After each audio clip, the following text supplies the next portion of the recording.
at 2 minutes past the hour, so I think that uh, we can go ahead and start to kick things off. Welcome, everybody. We're talking about the integration between NinjaOne and HaloPSA today.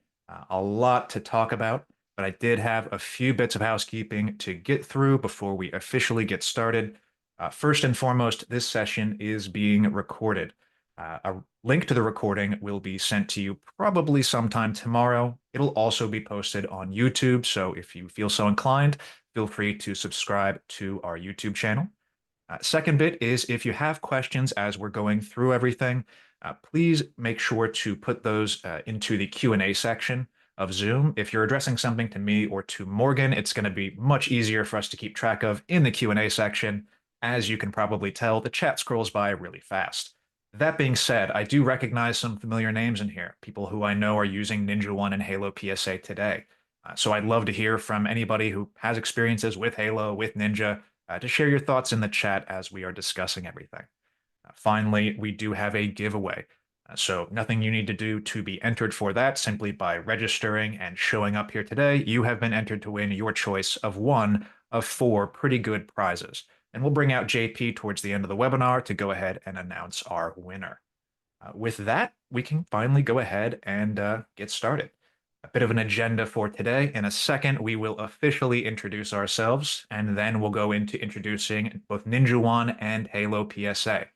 We'll talk about how they work together, and then we'll do a live demonstration. I'll handle the NinjaOne side of things. What can you do with the integration? What are the basics of it? And then Morgan will go ahead and give us a HaloPSA deep dive. Once you get that information from your remote monitoring and management tool into HaloPSA, well, there are a lot of things you can do with that information to enhance your operation, to make yourself more efficient. And so Morgan will go over that in great detail. Then we'll have some questions. So again, if you have those questions in the Q&A section, we will go ahead and get through those. And then finally, we'll bring out JP towards the end to announce the winner of our giveaway.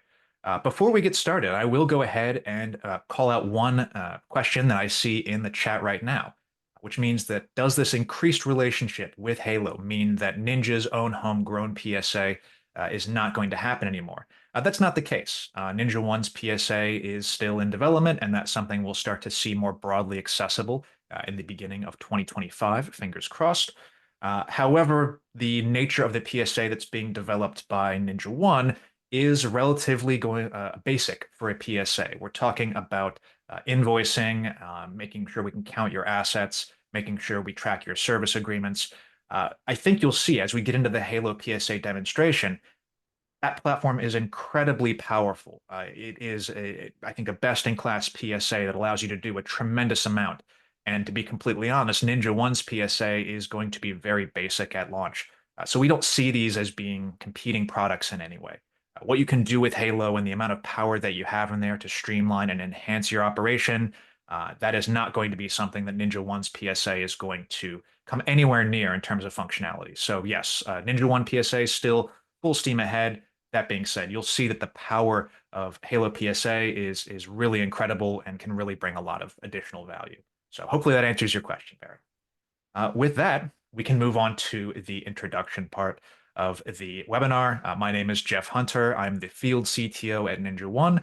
If you've attended a NinjaOne webinar before, chances are fairly decent that you've heard me speak before. You may have also heard my disembodied voice on some of the product demonstrations that we send out as well. And today I am joined by Morgan from HaloPSA. Yeah. Hey, Jeff, thanks for having me, and thanks everyone for tuning in. Quick introduction to myself. So yeah, I'm Morgan, a product manager here at HaloPSA. Like you, Jeff, I am the main spokesman for a lot of our webinars. So the chances are if you've tuned in to a webinar that Halo's been involved in, you probably heard my voice as well. Yeah, I've been at Halo for about 4.5 years, and like pretty much everyone here at HaloPSA, started off on the support desk. From there, moved into the onboarding team. So worked with hundreds of MSPs over the 4.5 years here at Halo, building out HaloPSA, maximizing the value out of the platform, configuring the desired workflows. And I'm sure there's a few people in the chat that are tuning in that I've worked with in the past. So if so, feel free to pop that in and say hi. Great to have you here today. Thank you very much. I'll go ahead and talk about the NinjaOne side of things. Again, I see a lot of familiar names in the chat, so some of you are probably very familiar with NinjaOne. But for anybody who's not, just a brief introduction. We are a platform that offers many tools, but today we're focusing primarily on remote monitoring and management. This is a cloud-based platform. You're going to be able to deploy an agent that reports into our cloud, and you'll get a nice dashboard. Obviously, we cover a lot of the traditional RMM features and functionality. That would be the ability to deploy your software, the ability to patch your operating system, of course, patch those third-party applications as well. You'll need real-time monitoring and alerting to generate the alerts that are going to funnel into HaloPSA. And so we have very robust monitoring and alerting with additional remediation tools that we'll talk about. And of course, you need automation to make sure the whole thing can scale so that you have a robust technician footprint. A technician is able to not just manage tens of devices, but hundreds, if not thousands of devices, and they're able to do so effectively with this automation. Now, I always say that even though NinjaOne is in the business of selling software, of making software and selling technology, at its heart, we're in a people business. This is a people industry, and I do think that NinjaOne has very good people here, and you see that when we have the free and unlimited onboarding and training that we offer. That comes from the sales engineering team or the solutions engineering team, of which I was formerly a member and then a manager of that team. So I can personally vouch for the fact that they are very good. I think it's a great resource to have anytime you have a question about something NinjaOne related, something related to regular RMM operations. You can schedule a meeting and talk to a human being, somebody with experience, who's going to be able to walk you through what you need to do. And then in the event that something is not working correctly, we have the #1 rated support team in the business who's standing at the ready to help you out and fix any issues that are coming up. Uh, Although we are focusing certainly and extolling the virtues of HaloPSA today and that integration with NinjaOne, we do pride ourselves on being an open platform. We have an open API and we have integrations with many different tools, both PSA tools, different IDPs, and of course, a variety of antivirus and EDR tools, among other tools that you're going to find in the IT industry. So we pride ourselves on that, but of course, today the focus is going to be on our integration with Halo PSA. And I'm going to go ahead and hand it over to Morgan to talk a little bit more about HaloPSA as both a company and a platform. Thanks, Jeff. Yeah, I like to start by just taking a brief step back and talking about Halo as a whole, and what Halo do and what we provide. So, Halo Service Solutions, the Halo group, builds and delivers a single platform.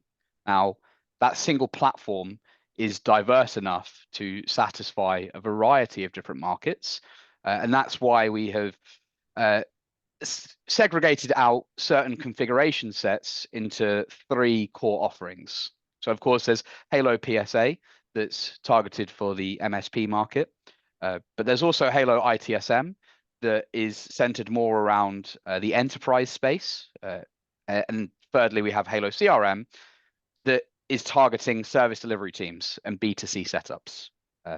Now, it's one single platform, one single API under the hood that all of these teams are working on. And what that means is MSPs can leverage the full feature set of HaloPSA, a fully fledged PSA platform. But even going beyond that, HaloPSA is ITIL v4 compliant out of the box and ready for the enterprise. It's quite an exciting and unique aspect of Halo compared to some of the other PSA vendors in the space. And touching on what makes Halo unique as well, a very important aspect of that is down to our heritage.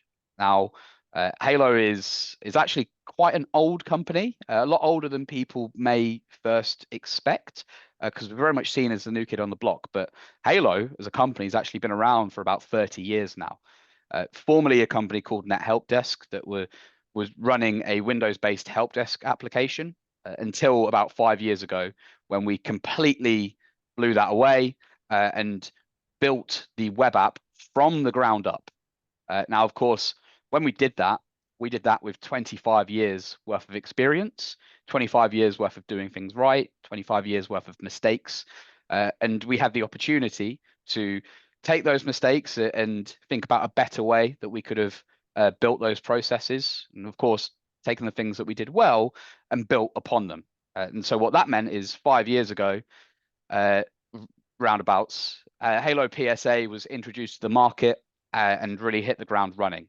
And that's this combination of a very rich, robust feature set under the hood, while at the same time being fast and sleek in the front end due to the front end being built in React. So I like to say that the Halo is ironically not too dissimilar from a McLaren, where it's sleek and it's sexy, but it's actually also very powerful under the hood. Yeah, global company. So I mentioned at the start of the webinar, I'm here in the southeast of England in our HQ, but we have offices all over the world, the West Coast in Washington State, East Coast in Melbourne, Florida. We also have an office in Melbourne, Australia, and in Dubai. So we are a global company, and provide that best-in-class support around the clock as well. Yeah. Thank you very much, Morgan. We are now going to go ahead and jump into the demonstration portion. First, I'm going to do a brief demonstration of NinjaOne, just focusing on the basics that really relate to what's going to be important for the HaloPSA integration. And then we'll go ahead and Morgan will do a deep dive on the Halo front specifically. And hopefully everybody can see my screen here. Now we're seeing the main NinjaOne dashboard now. So this is what you see as soon as you log in. Now, obviously, I imagine if you're using the HaloPSA integration, you're probably looking at your ticket board. And so we'll talk about how we can convey all the information that we're seeing here over into HaloPSA so that you have that workflow starting at your source of truth, your PSA, and then being able to easily access your RMM so you can remediate whatever the issue happens to be. On the left-hand side here, we're seeing all our managed organizations. Some of those organizations are perfectly fine. Green, good to go. Some of these organizations have some issues that need attention. They're in yellow because we have perhaps a device with a pending operating system patch, a pending software patch, or even a customizable alert that has triggered, indicating the device needs some attention from a technician. And then we have our devices that are in a red alert. Something has gone really wrong. A server is offline, a backup has failed, a failed software patch or a failed operating system patch, or even a detected threat from the integrated AV and EDR tools that you might be using. You get a little bit more information here in the device health pane. This gives you more of a breakdown of how many of the devices we have here are currently experiencing an issue. For example, 3 servers are offline here, and 2 devices have an active or blocked threat. And we can easily access this information from the Devices tab here. We can see our alerts. These would be, again, customizable alerts that you can control, as well as the threats that have been detected. And so if we click here, we can see we've got a couple different threats from SentinelOne. We offer integrations with SentinelOne, with CrowdStrike, with Bitdefender Gravity Zone, and with WebRoot as well. And this gives you an easy one-click remediation if you need to go into S1 and then take care of this threat. If we come back to the dashboard here, we'll also see vulnerability information. Now, NinjaOne is not doing any native vulnerability scanning at this point in time, but you would have the ability to import from a vulnerability scanning tool very easily. We've designed this to be generic, so it really doesn't matter what tool you're using. It could be CrowdStrike or SentinelOne, it could be Rapid7, Tenable, Qualys, it could be Windows Defender. We have designed this to be generic so that when you have your vulnerability scan occur, you can go ahead and notate those vulnerabilities from within the RMM, so it makes it very easy for you to remediate rather than having to go and correlate each device with each vulnerability. You even get this nice tab here, which will show you all the vulnerabilities and even give you links into where we can see what the actual issue is, giving you more information about the exact nature of the vulnerability, which we can see right here. Then below that, we have a really important setting, which is going to be patching related. So what OS patches have failed, and this is across Windows, Linux, and we also have Mac OS patching in an early access state right now. So this is cross-platform. And then you'll also see this software patching. So what software patches have failed, as well as what software patches are outstanding, require some sort of approval here. Right below that, we can see any of those customizable alerts that I mentioned. This is going to be the bulk of what generates your tickets inside of HaloPSA. And then finally, any devices that require a reboot. Usually after you install Windows patches these days, you're going to need to do a reboot to finalize the installation of those patches, and we'll place an indicator on the device and provide you some automation capabilities to help move the train along the tracks quickly and efficiently. Now, most of what we see here, the vast majority of what we see here, this is driven by the policy. The policy is the engine that makes Ninja go. It is key to your regular operations inside of NinjaOne. Here, switching tabs, I am inside of a policy. And if you look on the left-hand side here, I think you can see why this is so important. Here we have our conditions, and this is what would create alerts within NinjaOne and would also create your tickets inside of HaloPSA. We have scheduled automations that can run across all the devices that are assigned to this policy. An example might be provisioning a new device. Let's say I have a freshly imaged device. I install the NinjaOne agent on that device as a part of the imaging process, maybe through a provisioning package or an unattend file. And then as the device joins NinjaOne, it's going to run all these automations across the device. And so that would change the power and sleep settings. It would enable BitLocker. It would disable fast startup, PowerShell 2.0, SMBv1, doing some device hardening to make sure devices are not open to potentially malicious attackers. We go through optimizing the event log, essentially taking care of all the settings that we need to configure this device and make it ready for the end user. We also have our Windows patching settings inside of policies. And this is driven by two distinct schedules. We have the scan schedule, which is going to identify when you have new operating system patches available. And then we have the update schedule. And this is when the hard work of actually downloading and installing those patches takes place. How does something get approved? We can do it based off of category right here. You might want to auto reject certain patches or certain categories of patches. For example, the optional patches right here. We're rejecting most of these because we don't need them. You might want to have a manual look at the patches, which we can see right here. So you want to have a human being actually approve these. You might want to auto approve like we are with the critical security updates right here.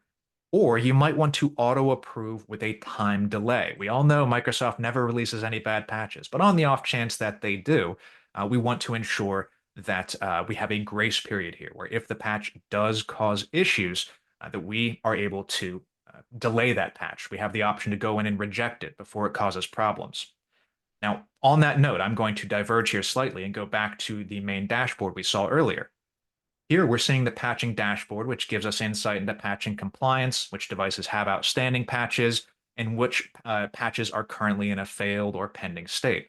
And if we look here, you're going to see a new feature that we've recently launched into early access with our 6.0 release that came out earlier this month, officially globally across the entire world.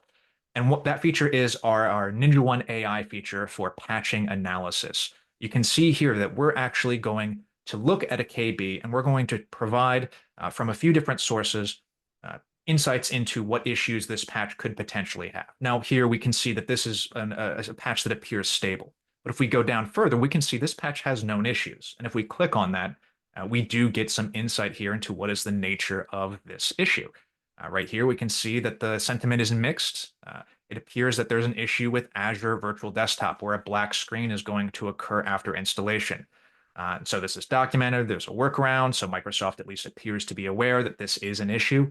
And so this is just quick, easy insight. I know that somebody who recently turned this on, enabled it in their division, they said they actually this solved the problem for them. They didn't know why they were seeing a lot of black screens with Azure Virtual Desktop, and seeing this patching analysis gave them insight into, oh, okay, well, this is the reason why. So this is a very useful feature here. I just had to call that out since we were talking about Windows patching and kind of the nature of how do we know when a patch is going to cause issues or not, trying to get that insight to prevent the problems before they actually occur. Now, of course, after we install all these patches, we need to do a reboot, and we can help move the train along the tracks right here with the reboot options. We might want to prompt the end user to reboot, and so we can do that here. We can control how many times they can defer the reboot until we just say you have to reboot immediately. We can control the dialog box that they're going to see. We can control how frequently they're bothered. So complete control over those reboot prompts inside of NinjaOne. Another policy setting here, antivirus. We can deploy our integrated AV, in this case, SentinelOne. And then we have our software patching. And because this is a Windows workstation policy, that means we can leverage Winget for our software patching. And that gives us access to over 6,000 applications that we can patch on our Windows workstations. We do offer third-party software patching on Windows servers and on macOS, but that is going to be slightly smaller repository just because Winget is so massive. It has so many applications, but it is only available on Windows workstations. And we also have NinjaOne backup here. I'm going to switch back to conditions here because this is the main focal point for the HaloPSA integration. This is how you're getting those alerts into Halo and having them created as tickets. And so here you can see we're monitoring for a variety of things. Of course, if we scroll down to device, this would probably give us insight into issues with the actual device. CPU usage is high. There's an application hanging in the event log. Device needs a reboot, hasn't had its reboot in a certain period of time. And so here we can monitor everything that indicates the device needs attention because it's not quite working the way we expect it to. And now we can go ahead and have this create a ticket inside of HaloPSA using the notification channels. Notification channels inside of NinjaOne allow you to direct alerts to a variety of places. For example, it might be an SMS number, it might be an email address, it might be Slack, or it could be any service that accepts webhooks, like HaloPSA. And so any alerts that we want to direct into HaloPSA, we just need to go ahead and create them, and then go ahead and use the notification channel to direct this to HaloPSA, where it would then be created as a ticket. And so anything we want to monitor can be created as a ticket or as a condition in this manner. For example, we might want to audit certain security settings. So now we're shifting gears. We want to go ahead and not look for something being wrong with the device from an operational or functionality perspective. We want to ensure that we're protected. For example, right here, we can audit the antivirus health on a device. If the antivirus is missing, if it's disabled, if the definitions are outdated, and this is occurring for a certain duration, in this case, 1 day, we can then go ahead and create an alert within NinjaOne and have that funnel over into HaloPSA as a ticket. Now, there's also the ability within NinjaOne to do some self-remediation. So if we come up here, we might have a service that we want to monitor for. So in this case, I'm using a very basic example of the print spooler, but rest assured this applies to pretty much any service you can think of. And this functionality, this workflow as a whole, the ability to self-remediate your conditions, this applies to any condition you can create within NinjaOne. So here we have step one. We identify there's an issue. In this case, we have a service that's gone down. Let's say this is a critical service. We want to ensure the service is always operational. And so when this service goes down, we would receive an alert, and this would, of course, go into HaloPSA as a ticket right here. But it would be really great if we had the ability to go ahead and do some self-remediation. And so on the right-hand side, I'm running a script, an automation, to start the service back up. And I can run multiple automations if I have a need to do something more complex. So now we have a two-step process. We identify an issue, and then we have an automation running to try and fix the issue. Now, the third step is key. How do we know if that worked? How do we know if our automation here actually did what we expected it to do? And that's determined by the when no longer met functionality that we see right here. When no longer met means that the Ninja agent is taking a close look at the root cause of the condition, in this case, the spooler being down. And when that's no longer met, we're going to go ahead and reset the alert within NinjaOne. And that has the downstream impact of also resetting or closing the ticket inside of HaloPSA. And I'll mention conversely, if you close a ticket in HaloPSA, that means that the alert inside of NinjaOne is going to be reset. And so that integration gives you that tight sync there that ensures that you're never going to be chasing an open-ended issue that ends up going someplace that you don't expect because the root cause of the issue is already solved. And so that saves you time in the long run is going to make you vastly more efficient. You can see here how the ability to self-remediate basic issues within NinjaOne is certainly going to save time and make technicians more efficient. Now, when we get into the HaloPSA side of the demonstration, Morgan is going to show off a really cool bit of functionality, custom runbooks. And so what this allows you to do is be a little bit more expansive with your automations. You can actually have something occur outside of NinjaOne entirely, and then you can use HaloPSA to then route the running of a script back into NinjaOne. So while we're focused here in NinjaOne, the condition is directly related to the endpoint. Something happens on the endpoint, and we run a script in response to that. With the HaloPSA integration, you gain the ability to have different services communicate and talk to each other much more efficiently. sort of creating integrations where currently none may exist. Now, another bit I want to talk about here is the activities. Activities are logs inside of NinjaOne. And so what we can do with this is we have the ability to take these logs and say, this is too important to just be a log. We need to escalate this into a ticket. A perfect example here is a threat has been detected by Sentinel-1, by the integrated AV or EDR that we're using.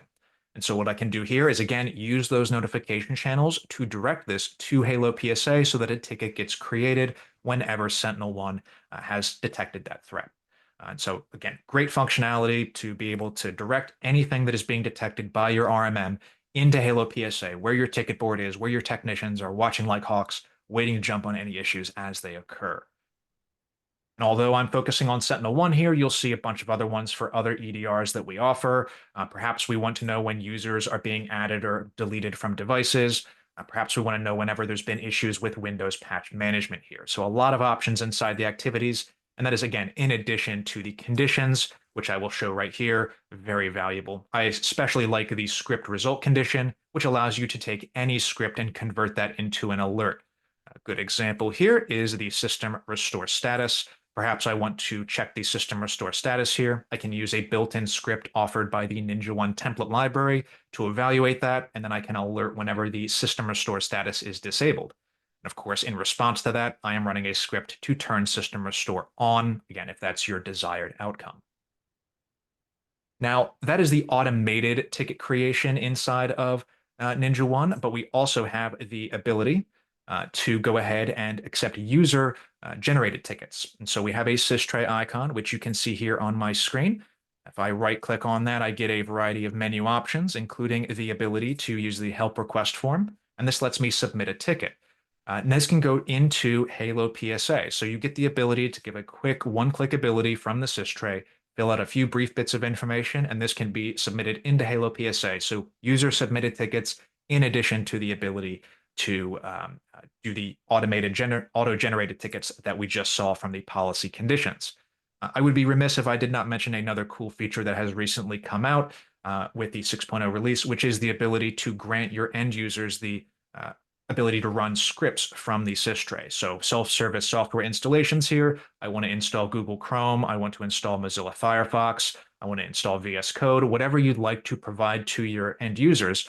And the same way that you can use NinjaOne to deploy software, you can go ahead and grant that same self-service one-click ability to your end users to do the same without the need to open a ticket if you prefer to take that load off of the help desk.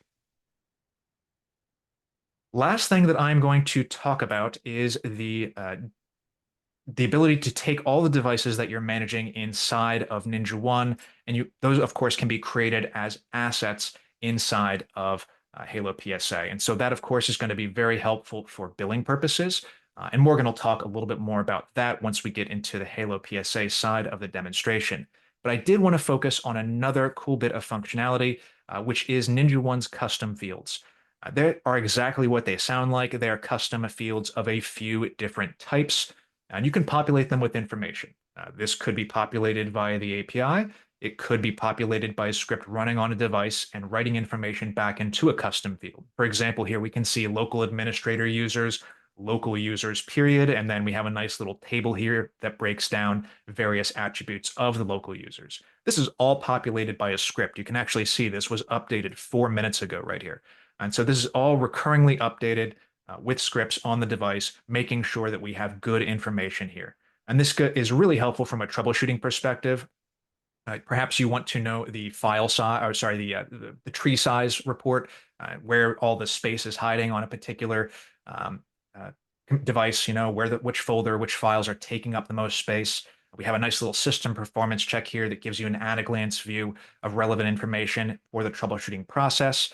And so all this information is great to have in your RMM, but this also allows NinjaOne to serve as sort of a logic switch here, where you can collect information from the endpoint via script, and then these custom fields can then sync over into HaloPSA.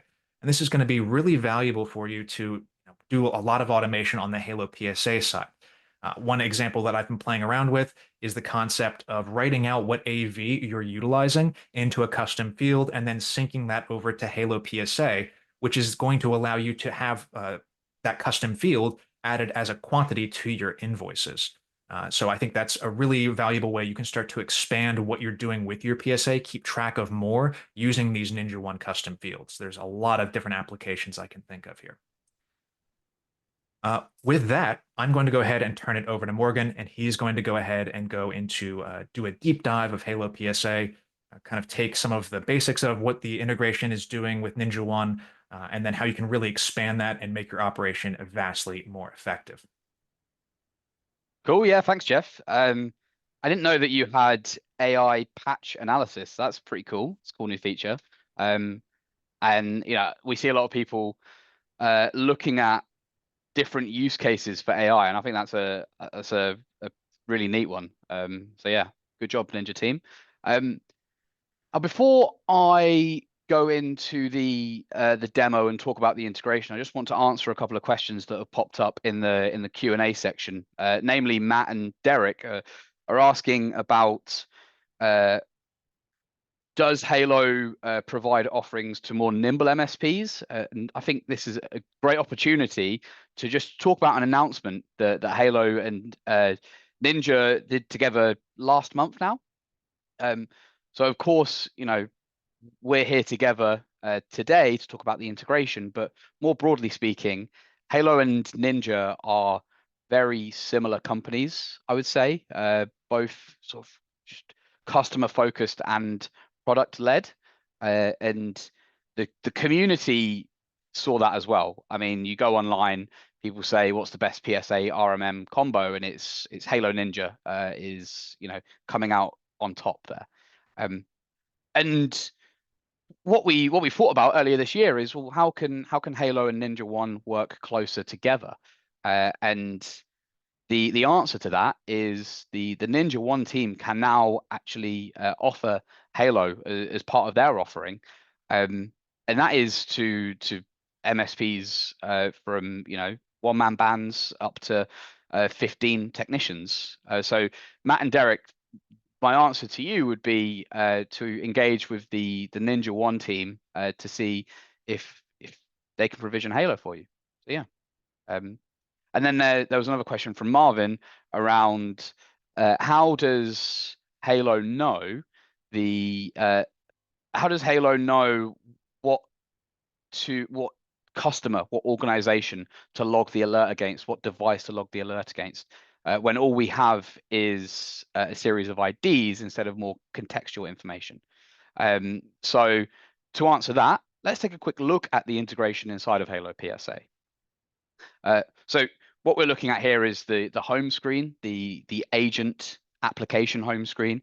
This is where your technicians will be logging in. This is where your entire team will be working from, whether that's your projects team in the projects area, your finance team in the invoices area, or your support team in your service desk area.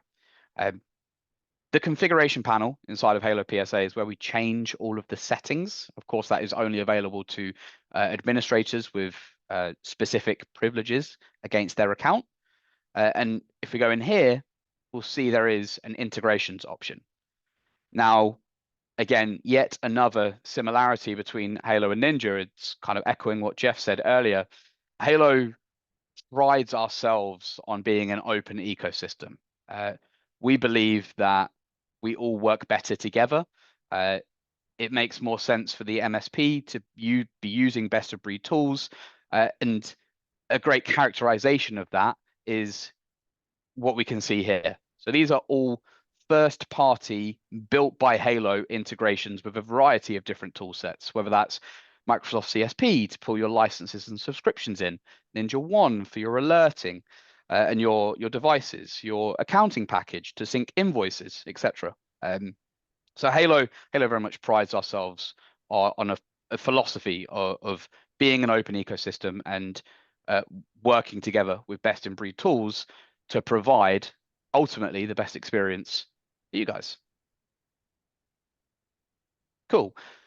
So the premise of the NinjaOne integration is to be able to sync organizations and locations from NinjaOne over to HaloPSA, sync devices and the desired details and data points against those devices from NinjaOne into HaloPSA, and sync alerts, again, from Ninja over to Halo for their ultimate remediation. So there's a couple of tabs that we have within the NinjaOne integration. The first one is just allowing us to connect to our NinjaOne account based on the location, whether that's Europe, US, US2, etc. Now, once you've connected, these next series of tabs will become available to you. The first being organizations and locations. So the idea here is that you may have a customer slash site in Halo that doesn't exactly match the name of an organization slash location in Ninja. So what you'd want to do with this table is you would want to add in any records where you know that it's referencing the same location or the same organization, but the names might not match. And the reason for that is the customer might come in from QuickBooks Online or from Xero, and they might have their sort of trading name, whereas in Ninja, it might be more of a friendly name. So you just want to make sure that those names match up. If the names are identical, then you don't necessarily need to add a mapping in here. What you absolutely should do after you've set that table up is go in and import your organizations and locations, because it is going to be the process of importing and running that import via the start button up top that is going to allow Halo to get an understanding of the context of the NinjaOne location ID. So yeah. So once we've done that, we then want to go over to our devices and software tab, where we have a couple of options that are available to us in here. The first being default site. So in reality, this default site should not really be used all that often or barely at all.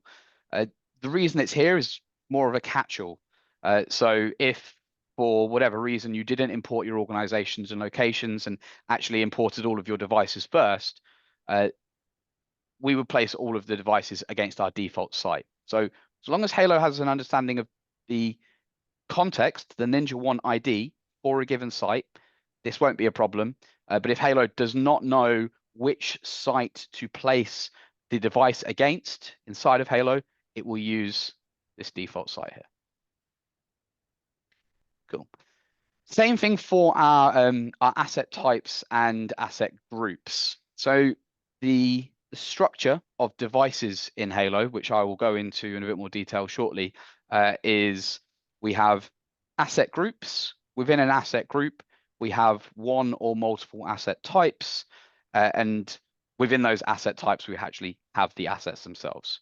So the options that we have here allow us to determine the asset type in Halo based on some key data points against the device in NinjaOne.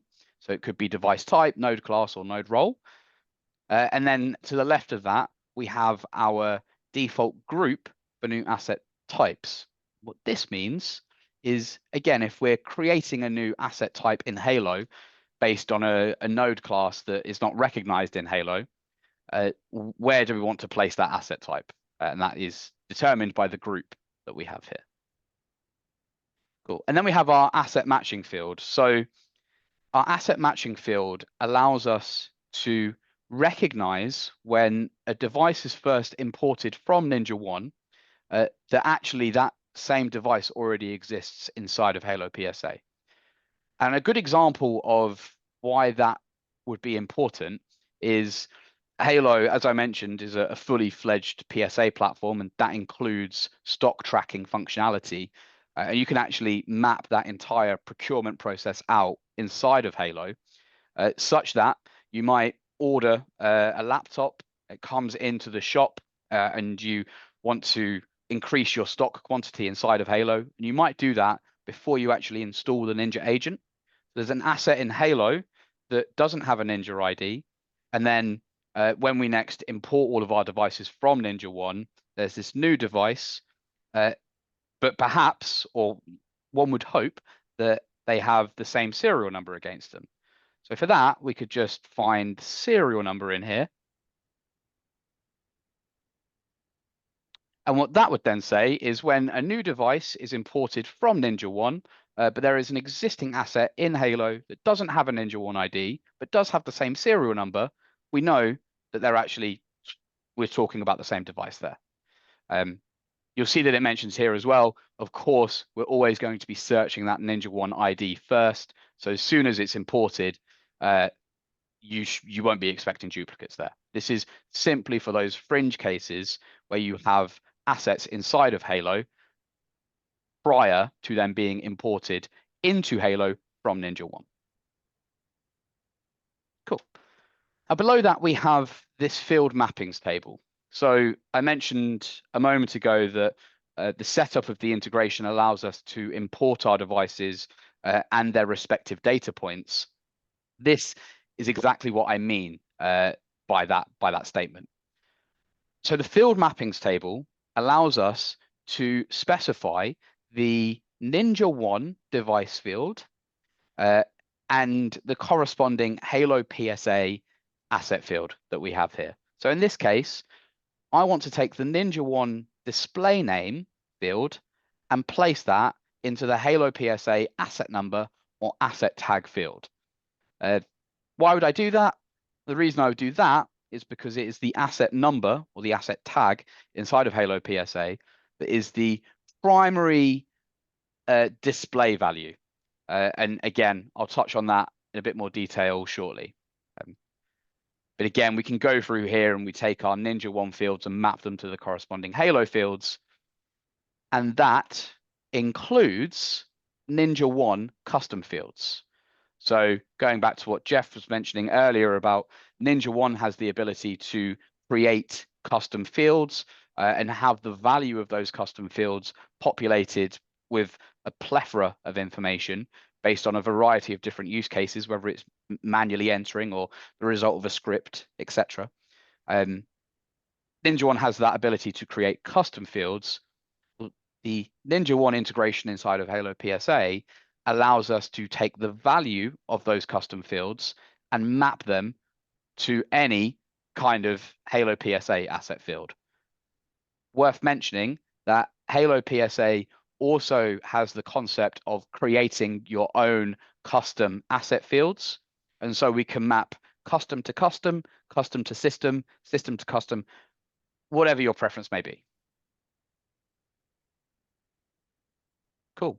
A great use case of these custom fields, and one that I believe our friends at Renada have actually gone through via on YouTube in a separate video, is we can use these custom fields to determine which end user in Halo a certain device should be associated to. And that's what these below two options are referencing here, or below three, really. So we can attempt to match the end users in HaloPSA with the devices that are coming in from NinjaOne and marry those up together. So once we check that box, we have this NinjaOne custom field to use for our user matching. So the concept here is you would create a custom field inside of Ninja that would be populated with some information that would pertain to the end user. It might be last logged in user or something like that. And then finally below we have this user matching field where we take the value of the custom field inside of NinjaOne and we attempt to match it up with one of the core fields against end users in Halo. So whether that's their email address, their username, the Windows username, their job title, etc. And if we have our match, we're then going to associate our end users with our devices.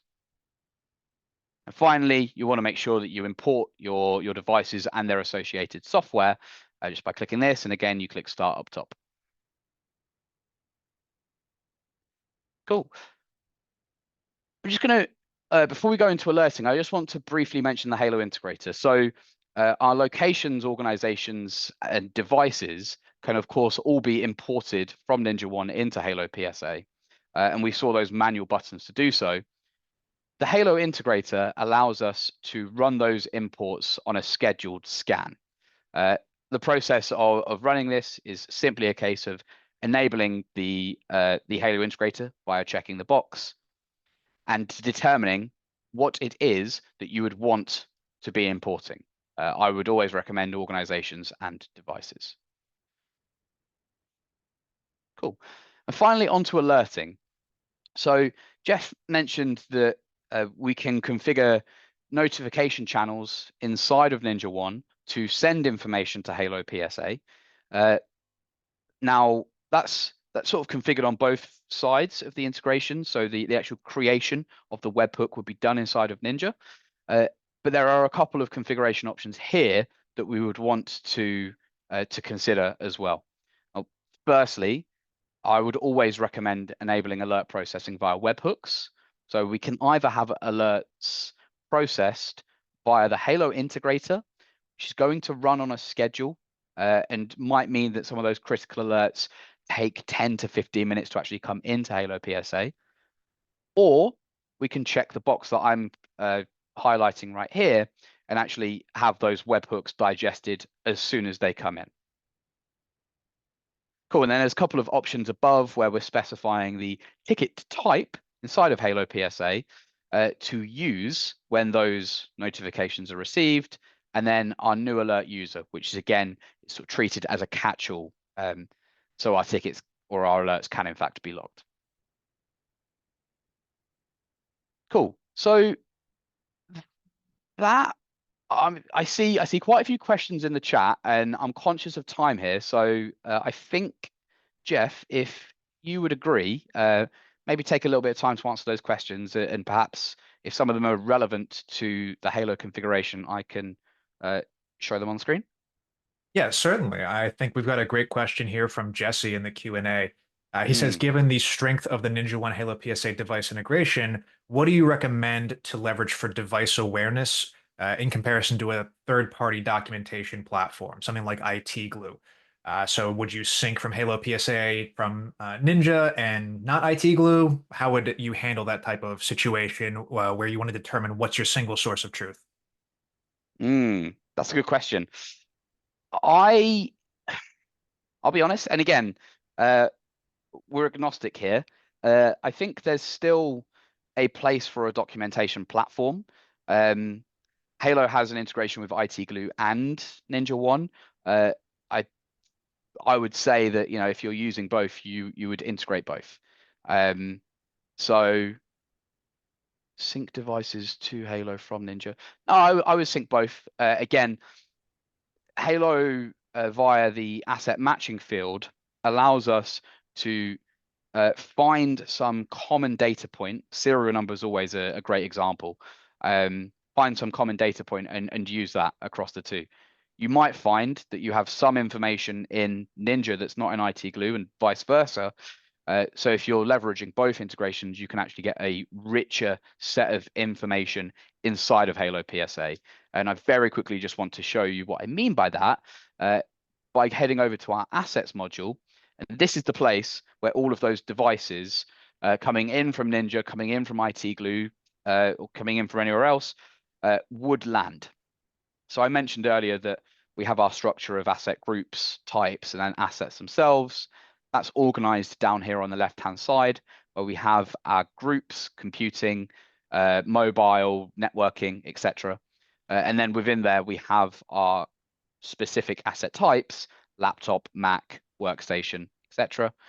And then based on the asset type that we select here, we actually have the assets themselves appear.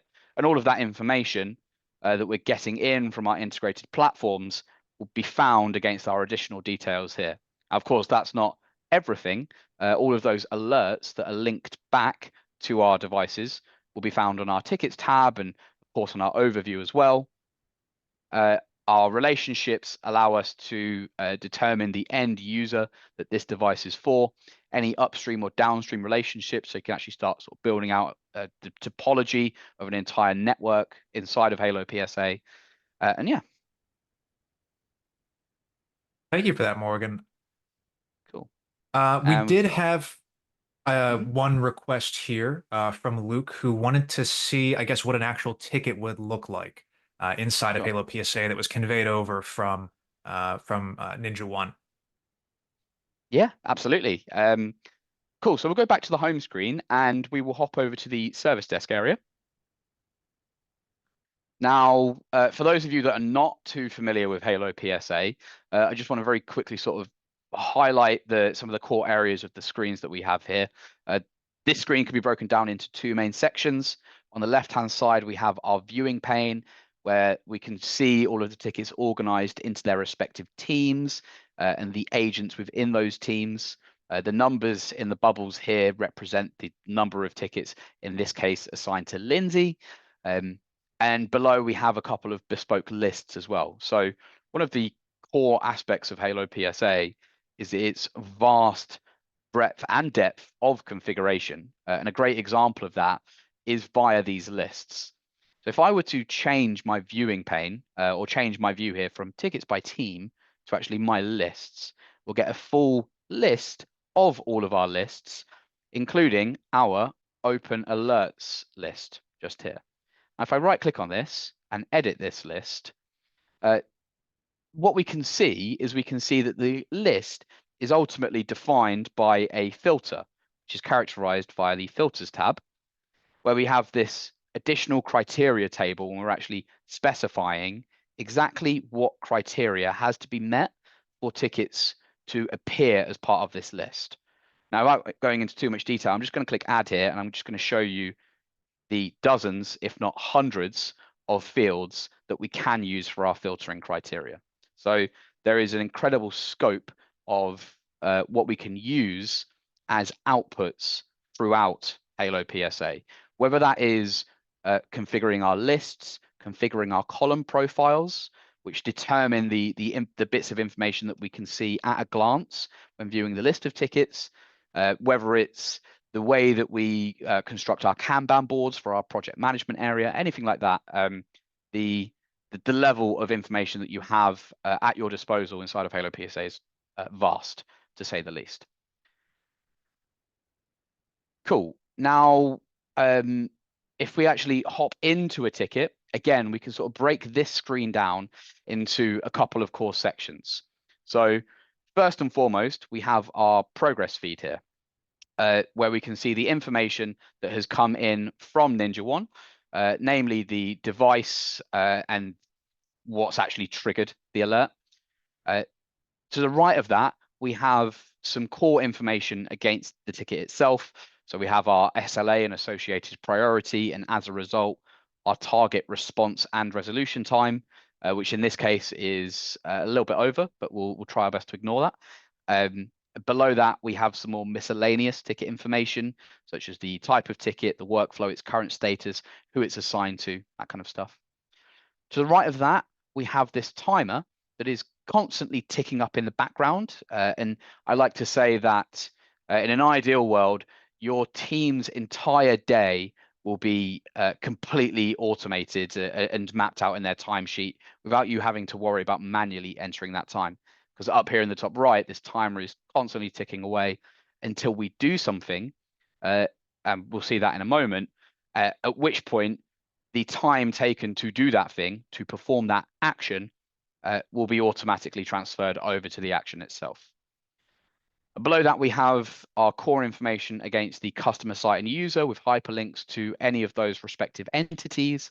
And then finally, below that, we have the device that has actually triggered the alert in question with a link to open it in NinjaOne directly or to remote onto the device via Ninja, or I can click on the device here to actually get some more information. So again, we can see a couple of alerts have been raised against this workstation. We can see some of that information from our field mappings that we discussed earlier. We can go to our tickets tab and we can have a look at any other alerts that have been previously closed against them. Cool. Now, we've got 2 minutes and 43 seconds here. So perhaps I might want to take a private note, but I've gone onto the device. I've done some investigation. I've had a chat with a colleague who might have a better idea of what to do in this case. Now, what we can see is when I click my private note action, the 3 minutes that's ticking up top is automatically ticking up here for me as well. So if I just do in progress and we'll just say investigation, save that, we can see the 3 minutes that have been logged, or the 4 minutes in this case, rounding up, that have been logged, automatically goes onto the ticket, and our timer has restarted here. So yeah. And finally, talking about actions and talking about custom integration runbooks, and again, touching on sort of the open ecosystem that Halo continues to be. We mentioned earlier that part of the integration with NinjaOne can allow for the scripts that we spoke about to be triggered directly from Halo. Now that's characterized in this case via this resolve alert action, where when I click this, what I'm going to have is a couple of options. Firstly, a checkbox here where I might want to resolve this via an RMM integration. In this case, we're going to do NinjaOne. And then below, I've got options to pick the device, the script, and add any additional parameters and fire off that automation. There's a couple of very interesting use cases here, or interesting ways to think about how you could use this type of functionality. Now, in this case, we don't require the ticket to actually come from NinjaOne to trigger an automation into NinjaOne. So what that means is someone could just log a ticket via our self-service portal, which might require a script to be run. It might require someone's permissions to be elevated on a server. It might require a application to be installed on a device, anything like that. That can all be achieved from Halo sending requests to NinjaOne. So the scope of integration here goes beyond resolving alerts, but it can actually go to solving any tickets that come into HaloPSA that can be solved via triggering an automation or triggering a script inside of NinjaOne. And then secondly, Morgan? oh, sorry. We Go ahead, are Jeff. at near the end of the hour, so I want to make sure we did Okay. the giveaway. JP, we're going Oh, to go yes, ahead and sorry. invite you on out here. Who is our lucky winner for today? Hey, thanks everyone. Thanks, Morgan. I know it's easy to get carried away with all this good stuff happening. I could talk for hours about Halo. Yeah, sorry. But yeah, let's go ahead before we end this out. Let's go ahead and get our giveaway. So before I do that, let me just plug a few things here. Here's our YouTube that you can go ahead and catch some of our old webinars on, including this one will be uploaded there. Here's our NinjaOne Discord. You can go ahead and join this and get involved with other NinjaOne users, other HaloPSA users, and talk tips and trade strategies. And here's our NinjaOne events page where you can find our upcoming webinars and in-person events, including our next one, which will be on November 13th. But after all that's said and done, our winner for this week will have their choice between a sort of a gamer's delight, a Steam Deck, a Xbox Series X, a PlayStation 5 Slim, and the AirPods Max. And let me see if I can find our winner. One sec. It is, drum roll please, and I'm sorry if I mispronounce your name, Milan Bonjaglav. So thank you, Milan, for joining us. I'll be reaching out with an email on how to go ahead and claim your prize. And after that, well, back to you, Jeff and Morgan. Thank you very much, JP. I'm going to try and lightning round some questions that we have remaining in the Q&A section. Charles asks about a two-way sync between Halo and Ninja, specifically on documents and passwords. I don't think there would necessarily be an integration on that front. You could certainly sync over some of the custom fields, but NinjaOne documentation, I don't believe that syncs in any way over to Halo at this point in time. We had a question from Ruan. When the submit ticket from Systray is used, will it make the ticket requester as the logged on user? It doesn't do that in the same motion, but the idea being that if you're regularly updating that custom field in Ninja every time a user logs in with the most recent logged in user, you would have the same effect. So it wouldn't be in the same motion. It would be two separate motions, but you get the same end result, I think. And then finally, Charles asks, is there an option to approve elevated permissions for a user if they try to install software or do something which requires admin rights? not within NinjaOne, but obviously if you grant them the ability to install an application from the sys tray, you can have them execute that in a system context or with elevated credentials if you wanted to. So it wouldn't be for everything that was installed like a traditional PAM, but you would be able to essentially bypass the need to provide admin credentials to somebody by any automations that they are executing from the sys tray. Hopefully I got to everybody's questions. Sorry we ended up running out of time. Please feel free to reach out if you have more questions, something we didn't get to. But thank you everyone for attending, and I hope you have a very good rest of your day. And thank you, Morgan, for being here today and giving us such a great presentation. Thanks, Jeff. Yeah, thanks for having me, and thanks everyone for tuning in. Thanks, everyone. Take care. Have a good day. Take care. Bye-bye.